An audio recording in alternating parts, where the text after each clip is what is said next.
Royal Standley of Oregon Pacific Financial Advisors, offering securities through United Planner Financial Services. Member FINRA SIPC, shares his planning approach to help people toward a place where they may be at peace regarding their financial goals. In this dynamic podcast, Royal will share his insights on how to design a retirement plan to help you plan for your future. Now, on to the show.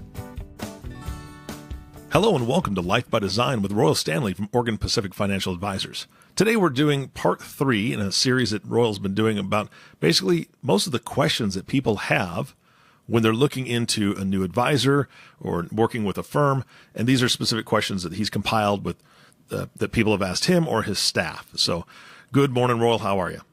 I'm doing good. How are you doing, Eric? Doing fantastic. It is, it's the holiday season. Everything's nice right now, and it's time to do a little bit of relaxing.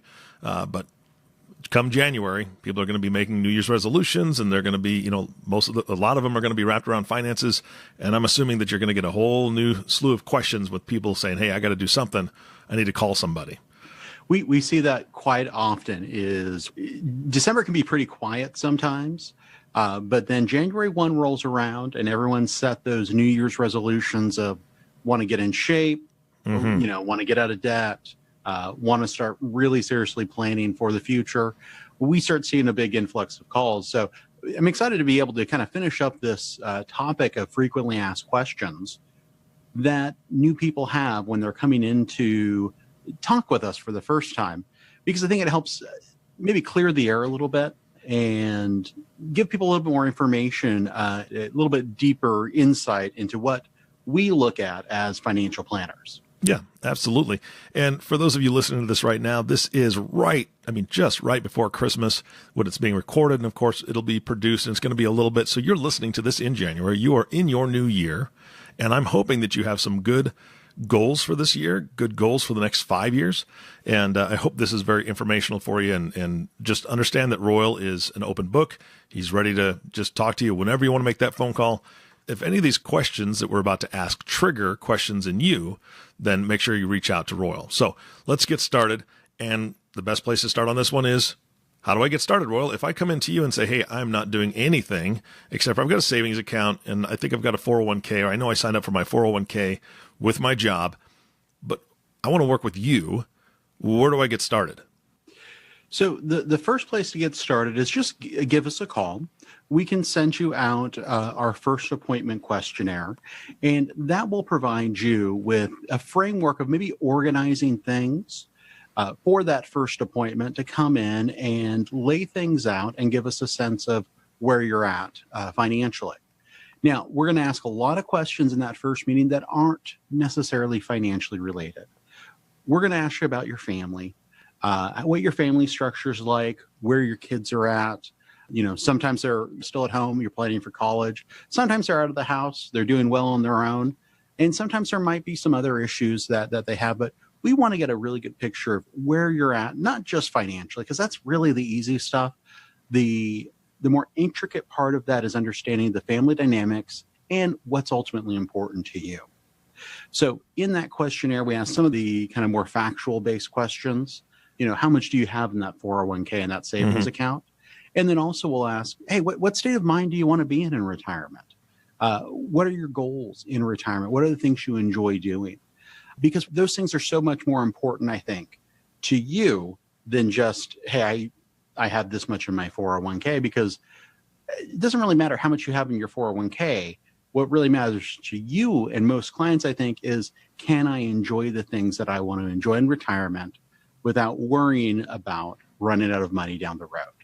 Yeah, absolutely. And we covered a lot of this in one of the earlier podcasts. So I would encourage each of you to go back and listen to kind of what Royal's onboarding process looks like, because he really dives deep into it. But I want to put it out there that there are some folks, Royal mentioned retirement, asking those questions, what do you want that to look like? But at the same time, the beauty of working with someone like Royal and his team is that if you're 35 years old and you've got a 4-year-old daughter and a 2-year-old son, and you're sitting here going, I've got to do something for my own future and for theirs, hopefully, retirement's a long way off. You've got a lot of years in between there and where you're at right this moment.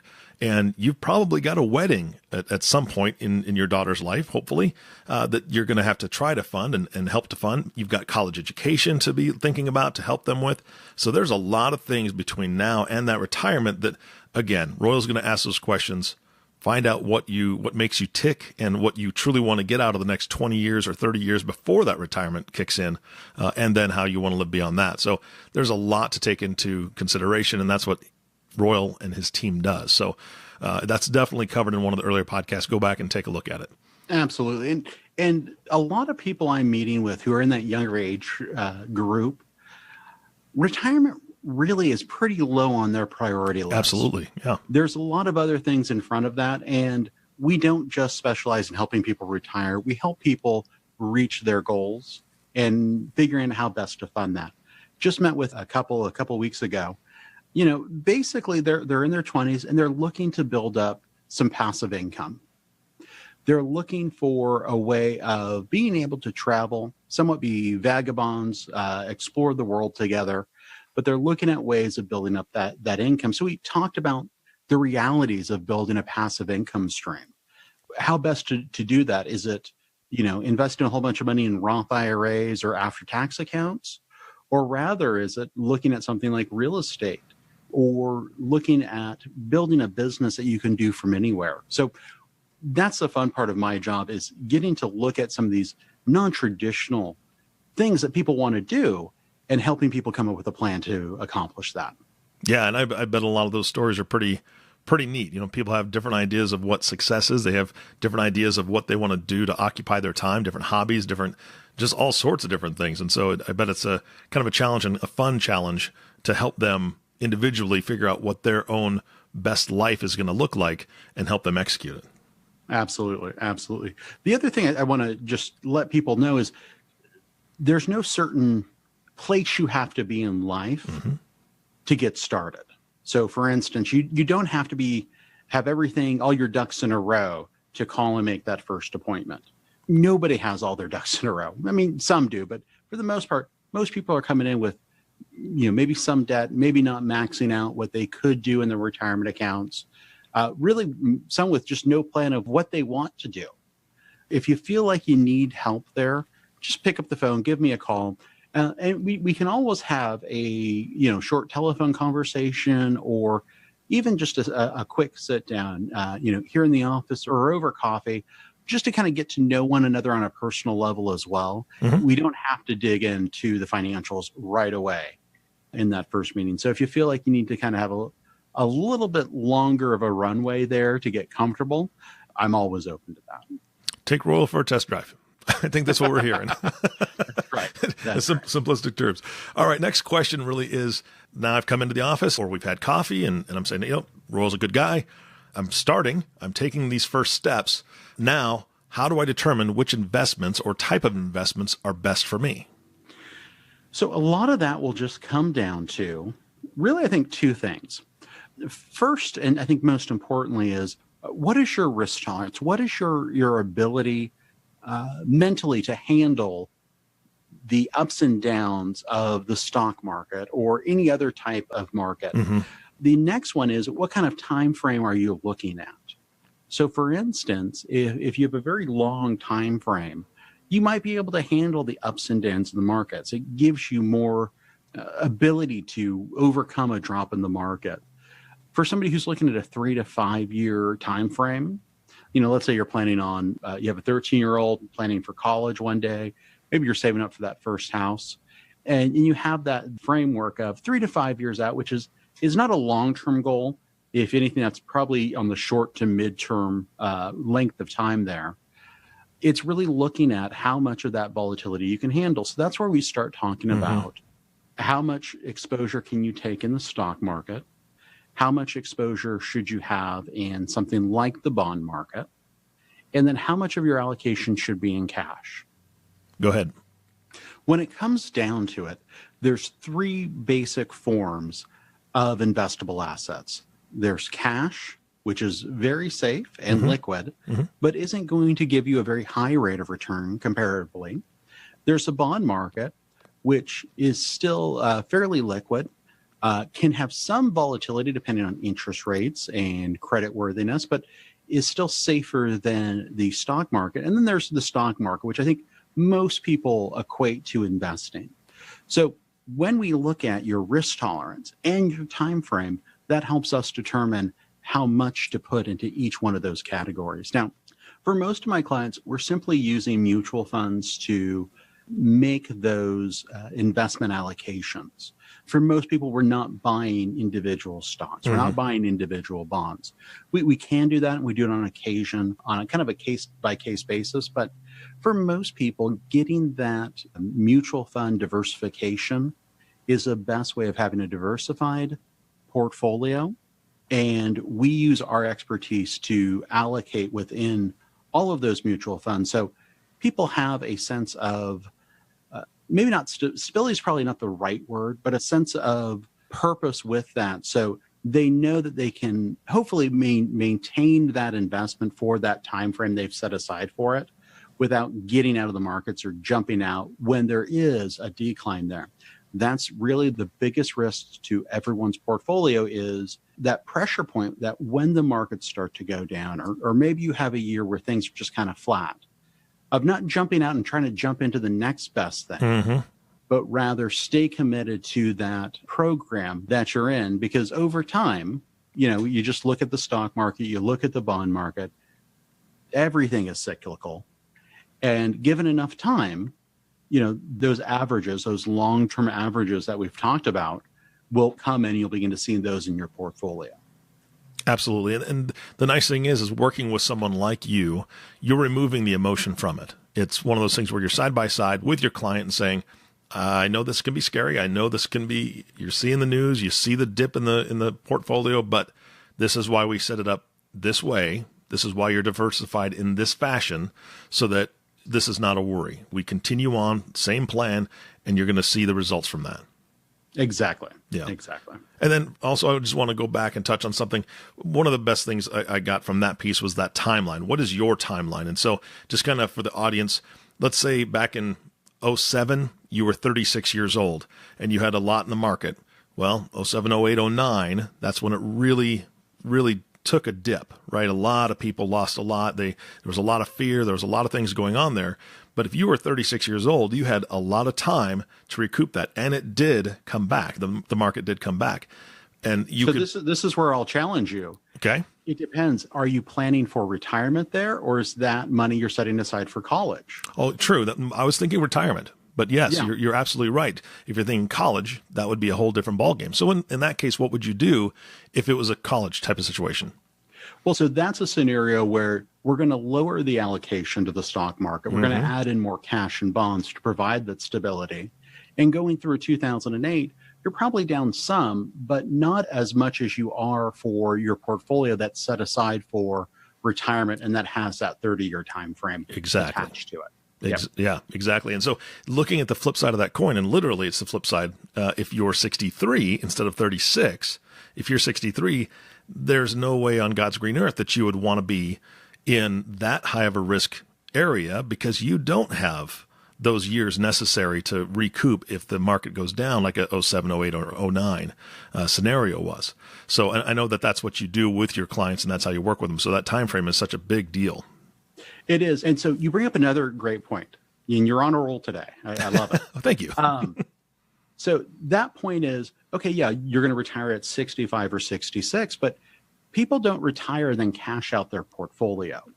They might begin taking, 4%, 5% out of that portfolio to supplement their cost of living, along with what they're getting from Social Security and pensions and that sort of thing. So you don't want to have that same time frame of, you have an event where you're going to use everything like college planning or planning for a wedding or for a first home. It's a little bit more gradual of a reduction in the amount of risk, because if you're 65 and you're a married couple, there is a 50% chance that one of you will survive past the age of 92. Wow.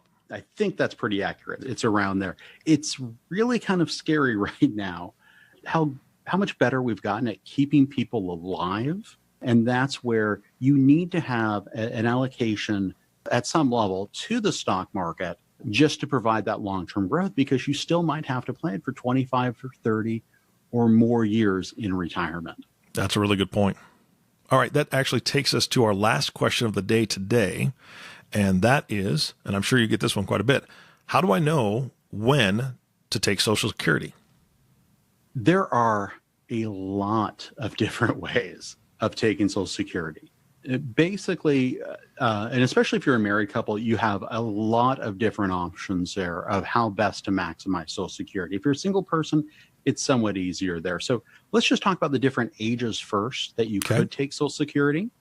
So most people know that they're going to receive a benefit at their full retirement age. Now, that's on a kind of a sliding scale right now, somewhere between the ages of 66 to 67, depending on the year that you were born. If you were born in 1954 or sooner, your full retirement age is 66. And then what's happening is for the next 5 years, there's basically an increase there based on your birth date of the government moving up that full retirement age until it hits 67. And so for virtually everybody born after 1959, 1960, that full retirement age is set at 67. Now, they could always come back and change that, but we'll just talk about how Social Security is structured right now. Okay. Now, what a lot of people don't realize is they do have the option of taking Social Security early. You can take it as early as 62. However, that's about a 25% reduction of what your full retirement age benefit could be. Ouch, that's a lot. It is a lot. It is a lot. And if you do take Social Security before you reach full retirement age, you have an income limit on how much earned income you can receive in a year. This year, it's about $18,000 of earned income. So for a lot of people who are still working at 62 or 65, it doesn't really make any sense at all to take that early Social Security benefit. Now, let's say you took it at 64. That benefit does go up each month that you continue deferring. So it'll be kind of somewhere between your full retirement age benefit and that reduced by 25% age 62 benefit. But you're still going to have that income cap there. Now, if you decide, hey, I don't need Social Security right away, what happens if I defer? You're actually able to defer Social Security all the way out to age 70. And by doing so, each year that you defer past your full retirement age, it's about an 8% increase each year that you defer towards your Social Security benefit. So there's a lot of different ways of looking at maximizing Social Security. So that could be beneficial. I mean, 8% is huge. It absolutely is. And then we take a step back and we look at how Social Security income is taxed. And Social Security is one of the few income sources in the U.S. that is taxed on a variable basis, meaning that depending on your other income, the Social Security income may count as taxable income anywhere from 0%, meaning it's not taxable income at all, up to 85% taxable. Oh, wow. Which is 85% taxable. That doesn't sound so good, but then you kind of take another step back and say, well, all other forms of income are 100% taxable. So Social Security is still beneficial in that standpoint anyway. Yeah, true. When you look at it that way. Yeah. There's some major benefits there in deferring. Now, if you're a single person, we can't just say, oh, well, you should defer it until age 70. You'll get the most benefit there, because there's another big factor that determines how much money you're ultimately going to get out of Social Security. And I have a little fun with this. I just ask people, I can tell you down to the penny how much Social Security you will receive if you can just tell me the date you're going to die. Oh, that'll be easy, Royal. So there is that crossover where it makes more sense to take it early if, let's say, you don't have a lot of family history of living past 80. Maybe there's some health issues there that are going to limit your mortality. All of those things we want to look at. And then the other big factor is, what other assets do you have to draw on to maybe make up that difference between the date that you stop working and when you take Social Security. So for a lot of people, we might look at that and say, well, we can spend down one of these other accounts and defer taking Social Security until you do max it out at age 70, you do max it out or you let it increase and defer over time. So there's a lot of different strategies there that we can look at. The biggest thing is we want to sit down with each individual and help them come up with that. Yeah, it has to be so individualized, because I know it's based on how much money they've made through the years. And how many years are counted in Social Security? Is it 30 or 35? It's 30 years. 30 years worth of work history. And it's your top 30 years, if I'm not mistaken. Correct. And that is adjusted for inflation. So I think people go, well, I was only making, 20 or 30,000 back in the 80s. That's not going to help me. But once you factor in that that's adjusted for inflation, you're probably getting quite a bit of help from those early years that you were working. Oh, okay. Good. I didn't realize it was adjusted for inflation, so that's good. All right. What else do we have to cover today? Anything else with Social Security? I think that's it. That was just a quick overview. Maybe in a future podcast, we'll touch on that some more. But right now, that just gives you a quick overview. And I think that the main answer there is there's no hard and fast rule about when to take Social Security for everyone. It really is an individualized decision that we can help you answer. Great. Well, I appreciate your time today, Royal. I know that these are important questions for all the prospects and people that walk into your office or call in. And I hope that the folks listening to this learned quite a bit. If you have other questions or this sparked other questions, please do not hesitate to call Royal. And if you would like to actually hear a topic on these podcasts, or you hear some questions answered that you would like to send in, by all means, email Royal with whatever questions you've got about finance and what he does. And we would love to be able to bring them up on future podcasts as well. We'll do another Q&A podcast here in a few months that will cover new questions that we're getting in. Royal, can you give them an email address that they could send those to? Yeah, absolutely. You can send those directly to me. My email address is just royal, ROYAL, at OPFA.com. All right. Thank you so much again for your time. For everyone at Oregon Pacific Financial Advisors, this is Eric Johnson reminding you to live your best day every day. And we'll see you next time.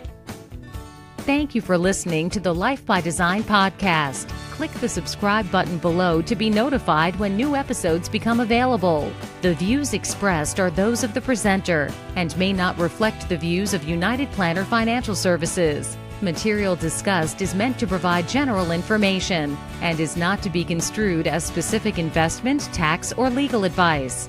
Individual needs vary and require consideration of your unique objectives and financial situation. Always seek the advice of your financial advisor or other qualified financial service provider with any questions you may have regarding your investment planning.